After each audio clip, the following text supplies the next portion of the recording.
My mom was brought to the hospital yesterday. Nadulas kasi at nabagok ang ulo.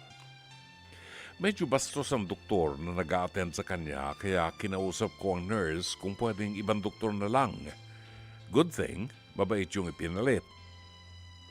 Paano ko nasabing bastos?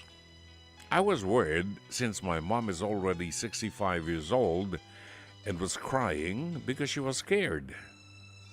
The doctor said x-ray lang daw ang kailangan kasi wala naman daw bleeding. I told him let's request for a CT scan or MRI just to make sure my mom is okay. Ang sagot ng doktor, I have been a doctor in this hospital for 40 years. Alam ko kung kailan kailangan ng CT scan or MRI. She's okay. Pwedeng lumabas ka kasi nakakadistract ka dito. Kinausap ko ang nurse na ibang doktor na lamang ang kunin, so the second doctor requested for a CT scan. And voila! Results showed that she has lacunar infarct. Gusto kong balikan ang first doctor at isampal sa kanya ang resulta. Buhat po ito sa post ng username na I am the Guru ng Threads. Balikan po natin yung binasa nating kasaysayan. Ito ay experience sa isang ospital nitong username na si I am the Guru na kanyang ipinost sa Threads. Mabuti, hindi niya binanggit ko ng pangalan ng hospital. Hindi ko alam if it's a private or government hospital, government-run hospital. Pero sa totoo lang po, may mga pagkakataon na mataas ang respeto natin sa mga doktor, ha? Doktor, mga nurses, mga health workers, sapagkat alam natin sa klase ng trabaho nila. Minsan po talagang sobrang hirap, lalo nung panahon ng COVID-19, di ba? Sobrang hirap, sobrang sakripisyo na halos wala na silang pahinga. Ito naman, yung doktor na yan, sang-ayon sa kanya, ay 40 taon na siyang nagtatrabaho dun sa ospital na yon. I have been a doctor in this hospital for 40 years. Kasi, na-aksidente yung nanay nitong si I am the Guru, 65 years old, at medyo tumama yung ulo. Umiiyak at natatakot. Ngayon, ang sabi ng doktor, x-ray lang kailangan. Since wala naman daw bleeding. Ngayon, nagre-request naman itong si I am the Guru na kung po pwede, bigyan ng CT scan or MRI. Siguro para lang, makasiguro sila na everything is fine. Ang sabi ng doktor, I have been a doctor in this hospital for 40 years at alam ko kung kailan kailangan ng CT scan or MRI. She's okay. Pwedeng lumabas ka kasi nadidistract ako sa iyo, sabi ng doktor. May kabastusan yung doktor. Kasi po pwede niyang sabihin niya ng mas magandang paraan. Hindi na niya pwedeng ipagyabang yung 40 years na pagtatrabaho niya dyan sa ospital na yan. Kasi kung ako, yung nasa katayuan nito, babayaran ko naman yung CT scan. Babayaran ko kung magkano yung i-charge sa akin. Gusto ko lang magkaroon ako ng sense of security na okay yung nanay ko. Ngayon, kung hindi talaga kailangan, hindi naman problema yun eh. Hindi naman yung doktor ang magbabayad eh. Gusto lang ng pasyente, ng kamag-anak ng pasyente, makasiguro siya.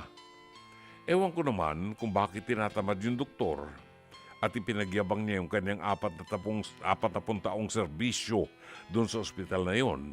At alam daw niya kung kailan kailangan ng CT scan or MRI. See? O ngayon, yung pumalit sa kanyang doktor, mas approachable.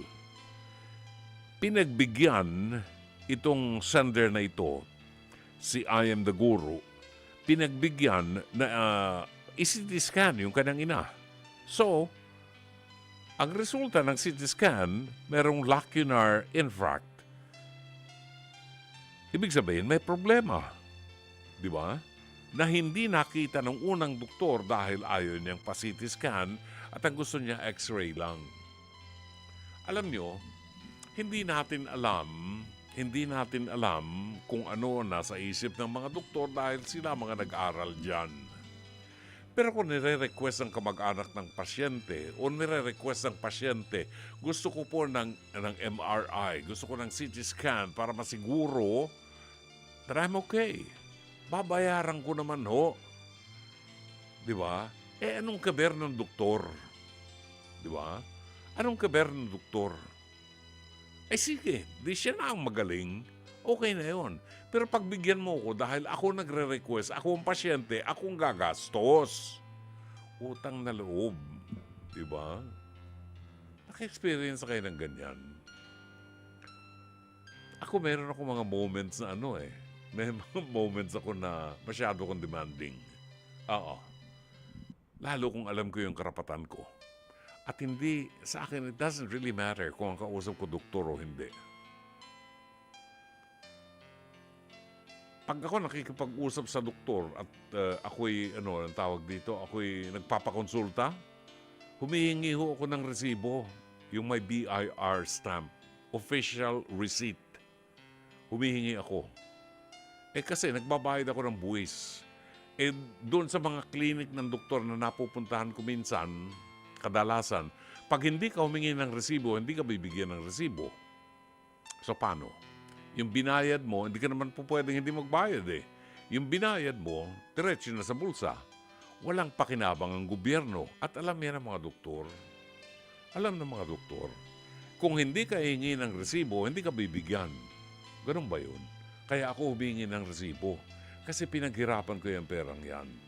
At yung pinaghirapan kong pera, binabawasan ng tax, withholding tax, na ninanakaw ng mga kontraktor at ng mga politiko. Kaya meron silang mga air fleet, mga eroplano, mga private jets, meron silang Louis Vuitton na mga bags. Ako wala. Bakit? Kasi malapit na akong magpasko. Mga kapatid, ito po si Brother June Banaag. Dito tayo sa totoo. Dito tayo sa True FM. Mag-subscribe at i-follow ang mga social media accounts at True Network PH sa FB, Instagram, X, YouTube, TikTok, and podcast.